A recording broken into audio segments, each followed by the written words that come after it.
Mitch, thanks for being with us. Welcome to Real Talk. This is a podcast, as you guys know. We're looking for the story behind men that are out there doing the work, setting the example themselves, influencing their communities. Mitch is exactly that. I'm excited for our conversation today, for you guys and our audience to get to know him a little bit better. Mitch, thanks for your time. Thanks for carving this out and just for being here. Yeah, thanks, John. I appreciate it. I'm excited to.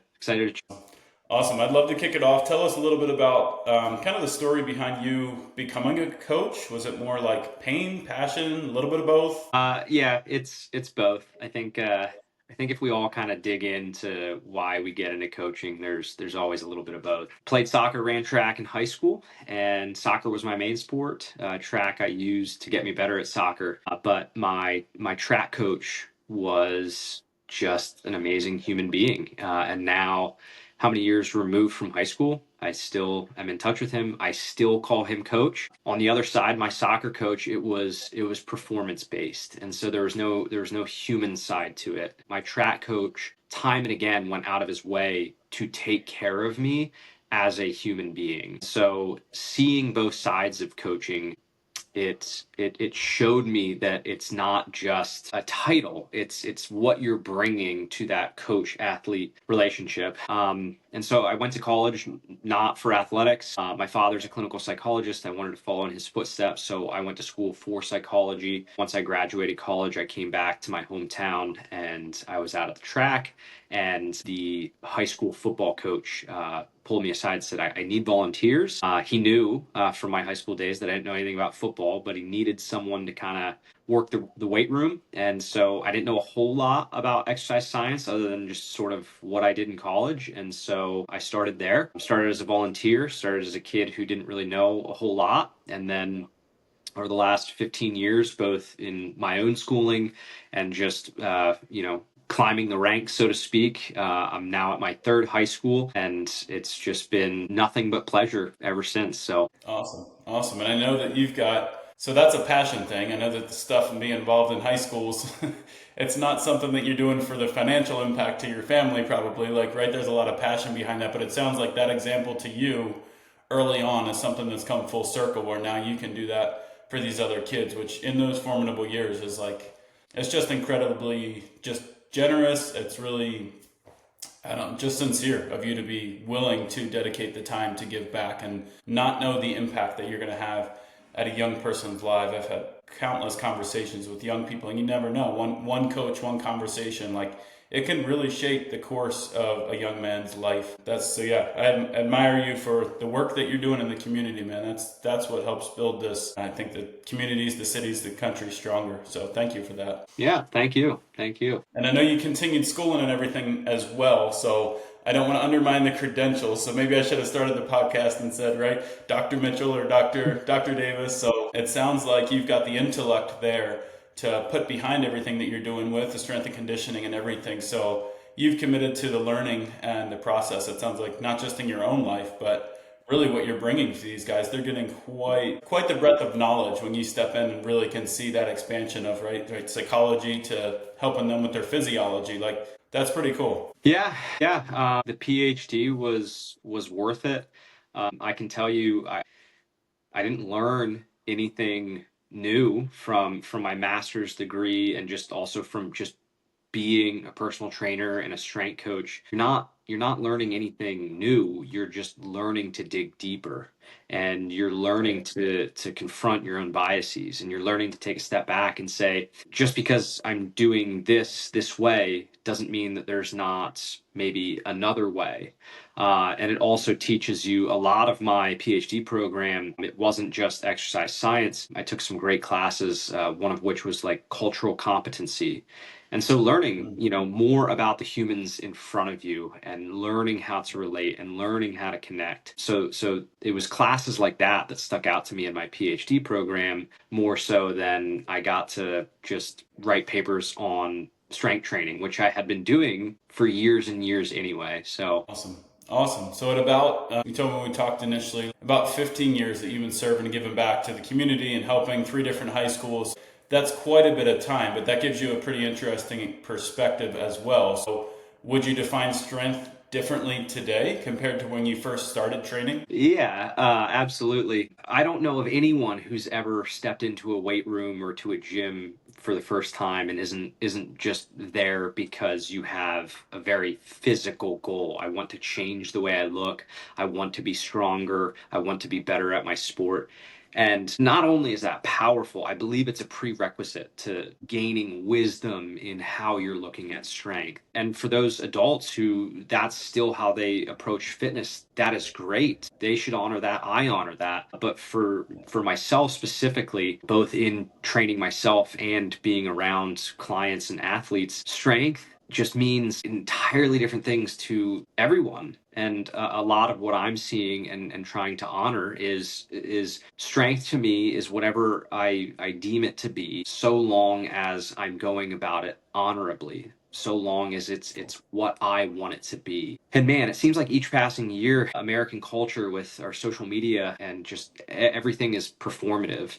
And I feel like especially younger kids don't give themselves credit where they're following something because they're being told that that's what they need. And this is where we fall out of love with fitness. This is where it's just we're losing sight of why we started in the first place. And so to me, my own sort of mantra with my fitness is going back. Why did you start this in the first place? And the more people I talk to, the more I realize that it's right in front of us is every story of someone starting their fitness journey. At some level, there's some amount of because it was fun, because I enjoyed it, because I loved it.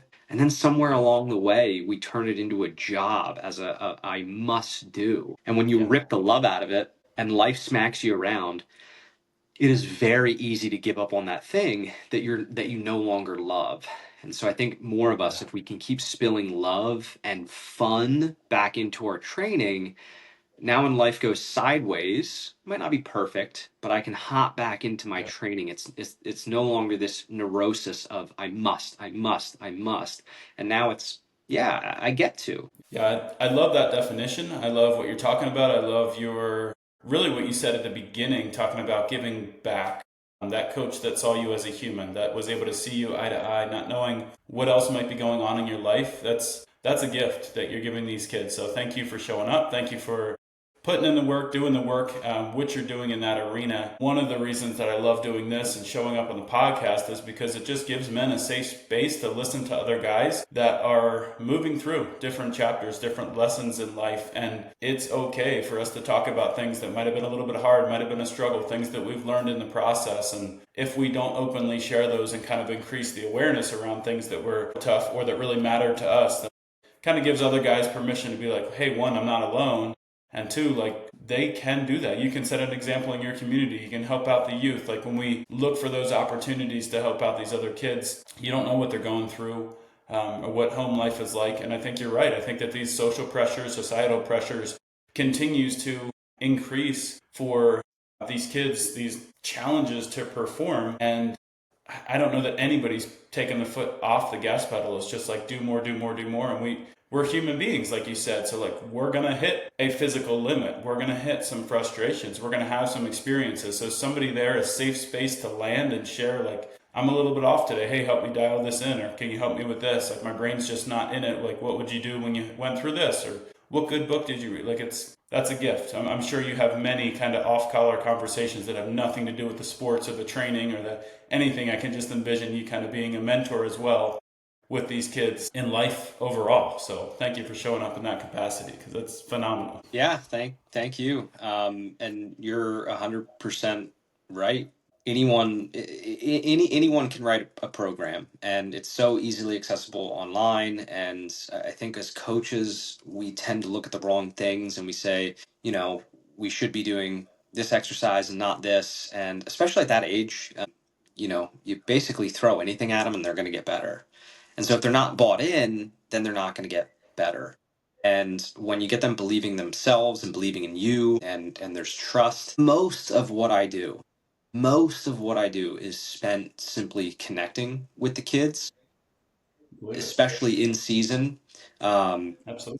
I'm one who believes that, if you're not prepared at the start of the season, anything you're doing in the season, I don't think that's a beneficial approach. if it sometimes is necessary if you didn't have a long off season. But where I've been with the same guys years and years and years, our off season as a strength coach, I kind of take a step down. But I'm also the Hmm. coach who is with them the most. I'm with these boys 50 out of 52 weeks a year. And a lot of our other Wow. coaches who are fathers and have other responsibilities during the off season, they're not in the weight room. And Right. so really in season, so I'm the team strength coach. Yesterday, out at practice, I talked to the guys who are injured, and we talk about just anything. And so if they bring up a question about religion or politics, and I know to some of us we might think like that is faux pas. Like, what are you doing? But if you Yeah.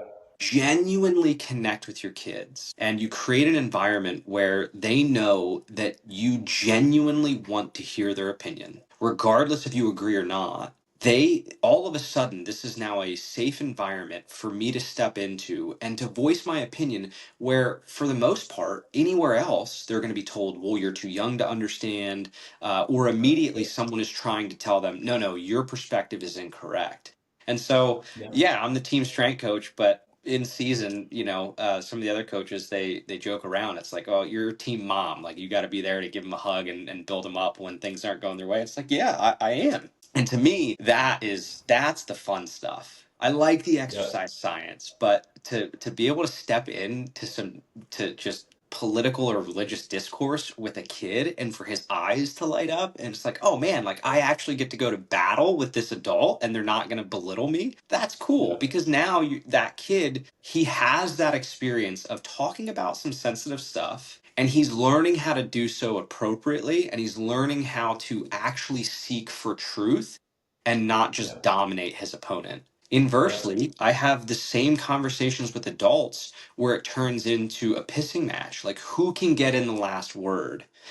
And Yep. so, yeah, you hope that these kids are going to remember that as they one day turn into adults and can have these harder conversations and to understand it's not about winning, it's not about dominance, it's about me and my opponent searching for the answer together. And that's just, I mean, man, I could talk on that for days and days. It's so awesome. That's well, it shows in your consistency of character for what we've talked about just so far because you talked about right reinsert love and fun back into what you were doing and remembering why you started like that's consistent through and through. So I can see that that integrity just kind of holds the line for you to be able to show up with that level of respect for these kids when you're right. Like there's a lot of adults that would rather, win an argument just because they yelled louder versus like actually having an intelligent conversation and you having your doctorate, understanding a little bit more about psychology and going deeper in that, like that's you get right that blood pressure is going to rise and people are just going to you're going to see those adults just looping, looking like an absolute moron because they just repeat the same conversation over again.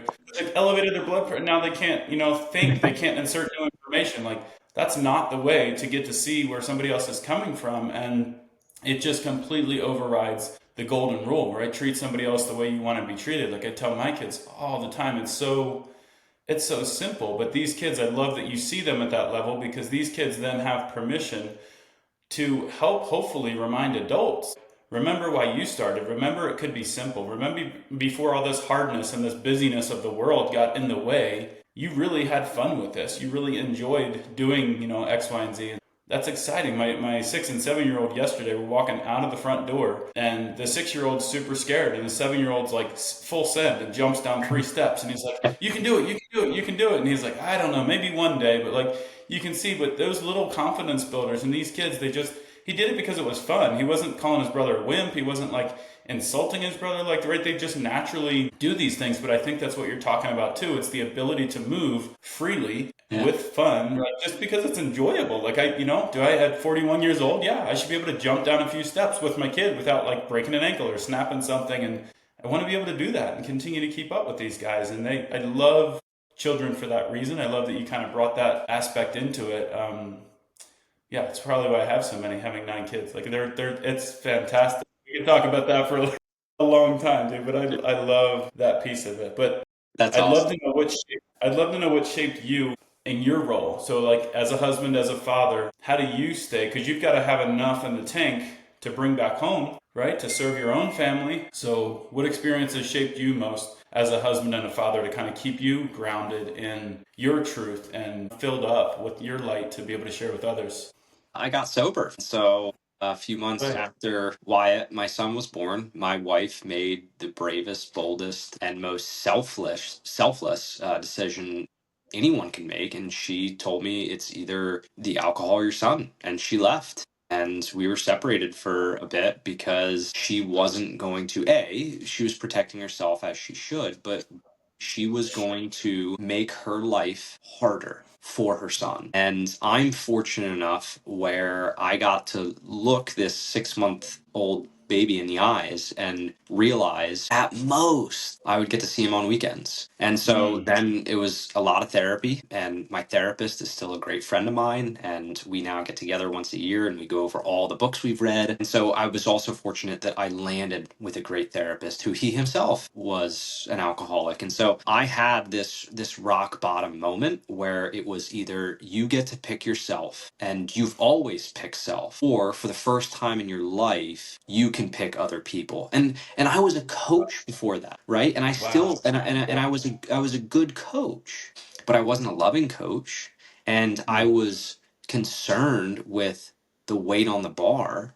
And what's fascinating is when I started letting go of what they're lifting, and I started to pick up on how are things at home and how are you, my kids are strong. They're so strong because they buy into something. I could be dead wrong in my approach, right? I could be doing stuff that just doesn't make any sense, but the kids yeah. believe in it because there's an adult who believes in them and places them before him. And so I don't wish the journey of alcoholism on anyone, but I also recognize the tremendous gift that that pain was in who I am today.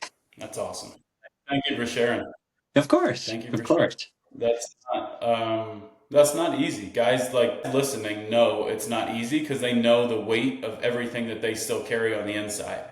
And we think that going through our journeys, our struggles, and our battles in silence makes us stronger. Like, and it's the exact opposite. When you speak it, it loses its power. When you talk through it, like you realize you're not alone. You found a great therapist. So yeah, I commend you for that as well. That's awesome, dude. Thank Awesome, you. awesome. So that's been how many years now? This November will be 5. Amazing.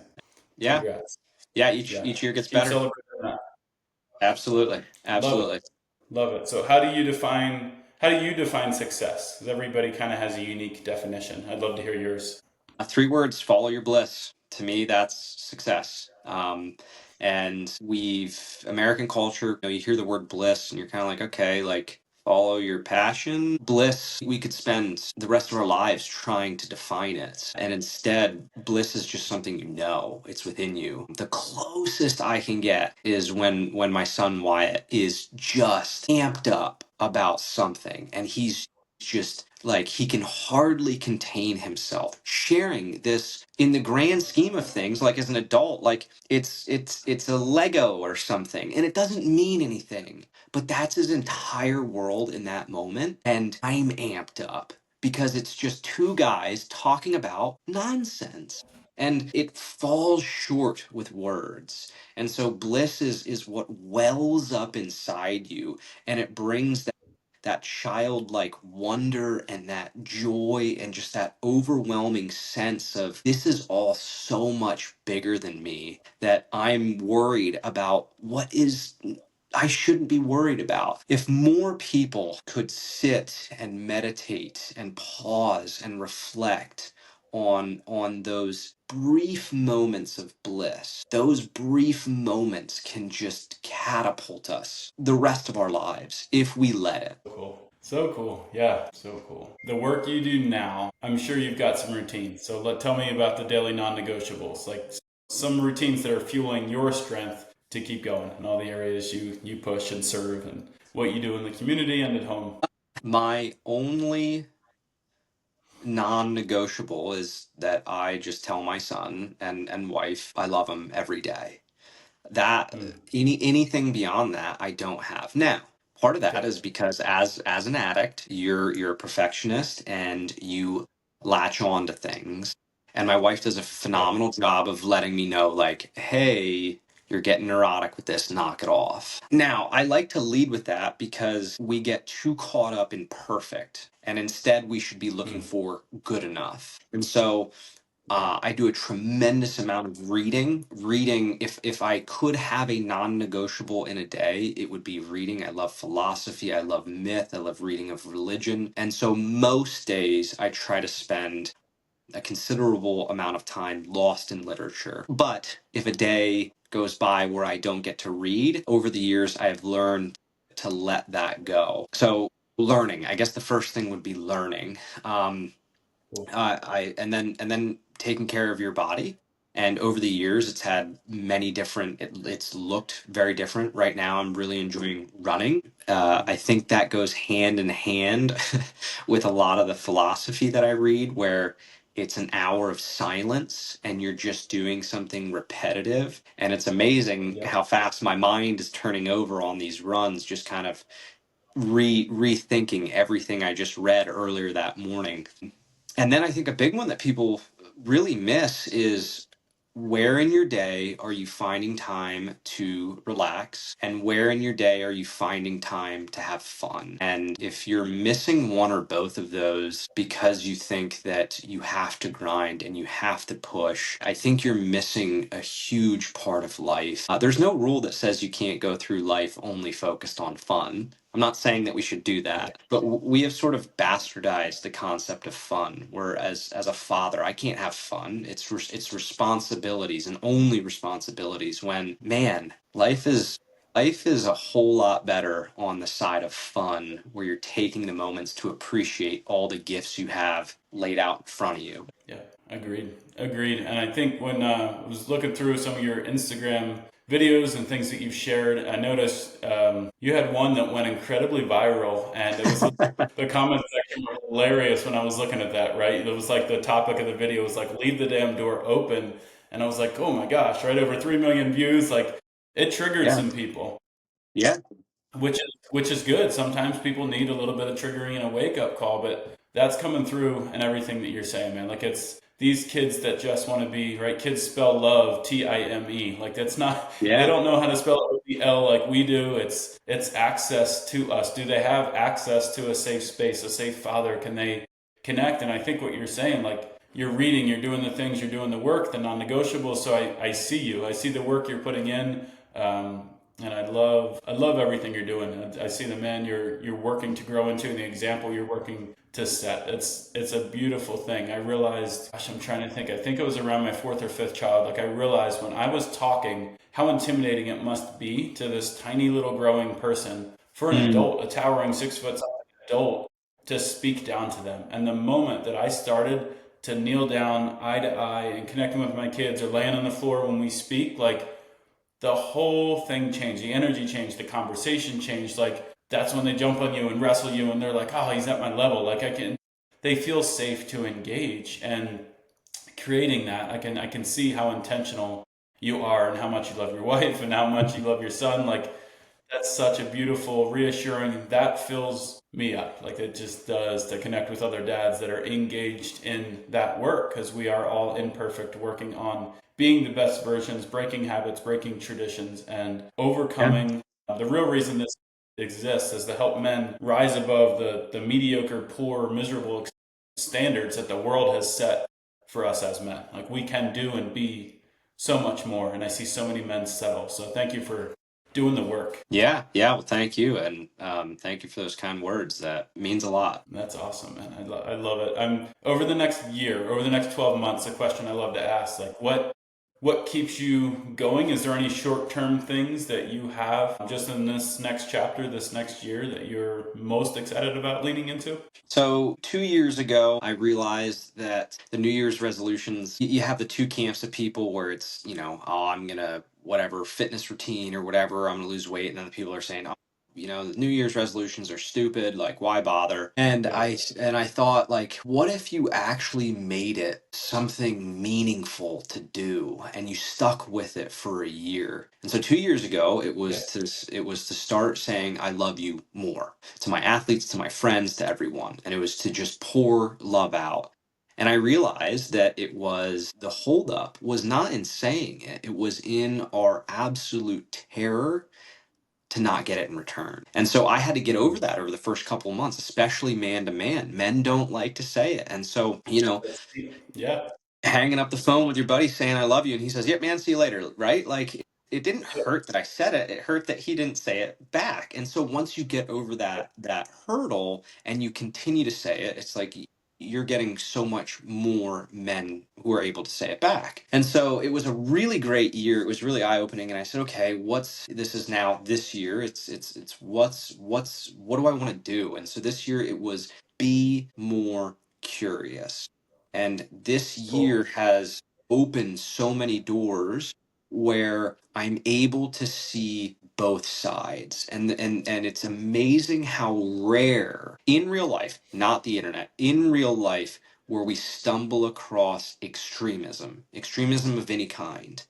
And now you're not angry at neighbor Joe because he has a certain political sign in his yard, because you've taken the Right. time to learn from him and from literature. And so I don't quite have what this next year's going to be, but I've spent a lot of time running, trying to think of just what resonates with me and what I want 2000 to be. And I know that it's something that will add to not just my life, but to those people around me. And the last 2 years have proven that it has greatly positively impacted my life, but also my athletes, my family, my friends. And so that's the trend I want to continue, is how can I spill into my life, which this just overflows and spills into those around me. Service. It's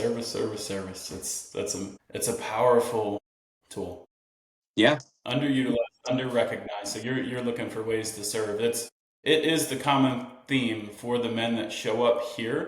They're drawn to it, and every time that consistent vein is they are a man of service. So you're doing it, man. You are doing the work. I pray health and safety and vibrancy over you and your family Thank you. and this great work you are doing, that will be, yeah, continuing to sustain, because it is to pour into the youth, to pour into your family, to raise a great family. Like, it takes an engaged man. It takes an emotionally aware man, and it's not easy, because every day tell I've got a 17-year-old boy. My oldest boy is 17.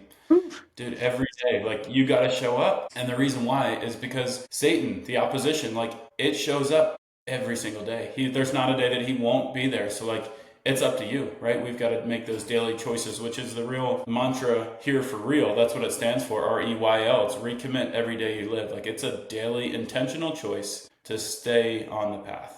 Better than what the world sets for us, which is pretty sad most times. Like, oh no, you can be this kind of a man and this kind of a father. And no, thank you, I'm not. Like, that's don't resonate with that. So Yeah. yeah, keep doing the work. Thank you so much for your time, Mitch. This has been Yeah, bro, this has been uplifting, great. inspiring. So yes, thank you so much. And I'm sure we'll have you on again. Tell the guys before we close, do you do any levels of online training? Is it all in person? If you do any online, like, give us your one liner, how guys can find you and the best way to kind of follow along and engage. They may just love to connect with you and resonate with your story. Yeah, absolutely. Thanks for that. Yeah, you can find me. I try to stay pretty up to date on social media. I'm on Instagram, coach_M Davis. I try to do a lot of free content. Now, it is more philosophical than it is exercise science, but I do have in-person and remote clients. I have remote clients all over the nation, and so yes, I offer it's one-on-one coaching, and I also offer coaching mentorship. That is more for, I get a lot of younger coaches who the philosophy kind of resonates with them, and they want to learn how to be, a better coach in terms of engaging with their athletes and pouring love into their athletes, not necessarily, how would you structure this workout, which some guys do reach out. So please, if it's in the realm of exercise science or philosophy or psychology, those are my passions, and gladly help out. So please reach out. Thank you, man. Until next time, I'm sure we'll be doing this again. So the story's too inspiring not to. Yes. Well, I appreciate it, John. Thank you so much. Pleasure.